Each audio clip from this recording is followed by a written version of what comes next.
Hi అండి, నేను మీ సిరిని. అందరూ ఎలా ఉన్నారు? బాగున్నారా? నేను కూడా బాగున్నాను. మీరందరూ కూడా ఇంకా బాగుండాలని కోరుకుంటున్నాను. ఇవాళ వీడియో వచ్చేసి చేపల పులుసు అండి. ఇది చాలా ఈజీ చేసుకోవడం, అలాగే చాలా టేస్టీగా కూడా ఉంటుందండి.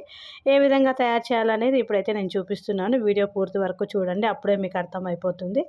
లేకపోతే మధ్యలో వదిలేస్తే అర్థం కాదండి. అందుకే వీడియోని పూర్తిగా చూడండి. ముందుగా అయితే చేపల ముక్కలు నీట్గా కడిగి శుభ్రంగా పక్కన పెట్టుకోవాలండి. ఇప్పుడైతే నేను ఇలా ఒక బౌల్లోకి తీసుకొని ముందుగా ఒక స్పూన్ పసుపు అయితే వేసుకున్నాను. మనం ఏ గిన్నెలో అయితే కనుక కర్రీ చేసుకోవాలనుకున్నామో అదే బౌల్ కానీ గిన్నె కానీ ఏదైనా అందులోనే మనం ఇలా కలిపి పెట్టుకోవచ్చండి.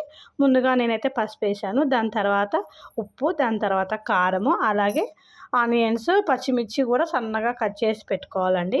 వీటన్నిటిని కూడా ముందే ఇలా కలిపి పెట్టుకోవాలి. అప్పుడే ఇక చేపల పులుసుకు అనేది మంచిగా పట్టి చాలా టేస్టీగా ఉంటుందండి. ఇవన్నీ కూడా ముందుగానే ఇలా వేసుకోవాలి.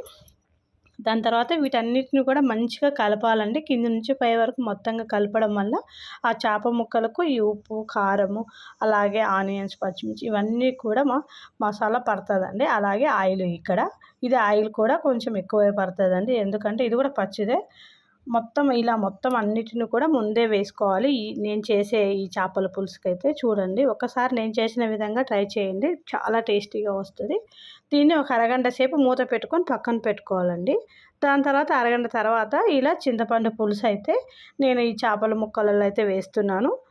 పులుపు ఇంకా కొంచెం ఎక్కువ కావాలనుకున్న వాళ్ళు చింతపండు పులుసు అనేది ఇంకా కొంచెం ఎక్కువ తీసుకోండి. నేనైతే ఇక్కడ ఈ కిలో చేపలకైతే ఇలా చింతపండు రసాన్ని అయితే ఈ విధంగా వేశాను.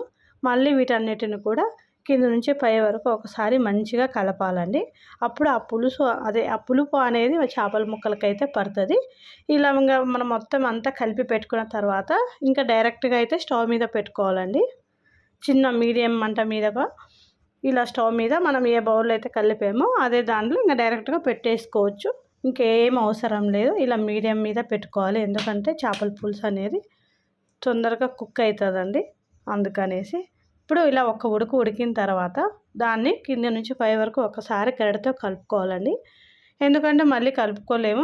ఇక్కడ చూడండి, ఇంకొకటి, మన వీడియోని అయితే సబ్స్క్రైబ్ చేసుకొని చూడండి. చాలామంది సబ్స్క్రైబ్ చేసుకోకుండానే చూస్తున్నారు.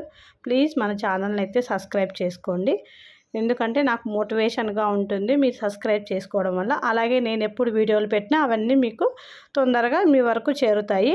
ఇక్కడ చూడండి, ఇక్కడ కర్రీ అయితే ఇలా ప్రిపేర్ అవుతుంది. ఇంకా మీడియం మంట పెట్టిన తర్వాత ఒక 20 నిమిషాల తర్వాత అయితే ఇలా మూత తీసి కరివేపాకు రెమ్మలండి ఒక 2 కానీ 1 కానీ అలా వేసుకొని మూత పెట్టుకున్నామనుకో 10 నిమిషాలు. అప్పుడు ఆ కరివేపాకు అనే స్మెల్ అంతా, ఫ్లేవర్ అంతా కూడాను చేపల పులుసుకు పడుతుందండి. చాలా టేస్టీగా ఉంటుంది, రుచి అనేది మరింత వస్తుంది. అందుకని అలా కరివేపాకు వేసుకోవాలి.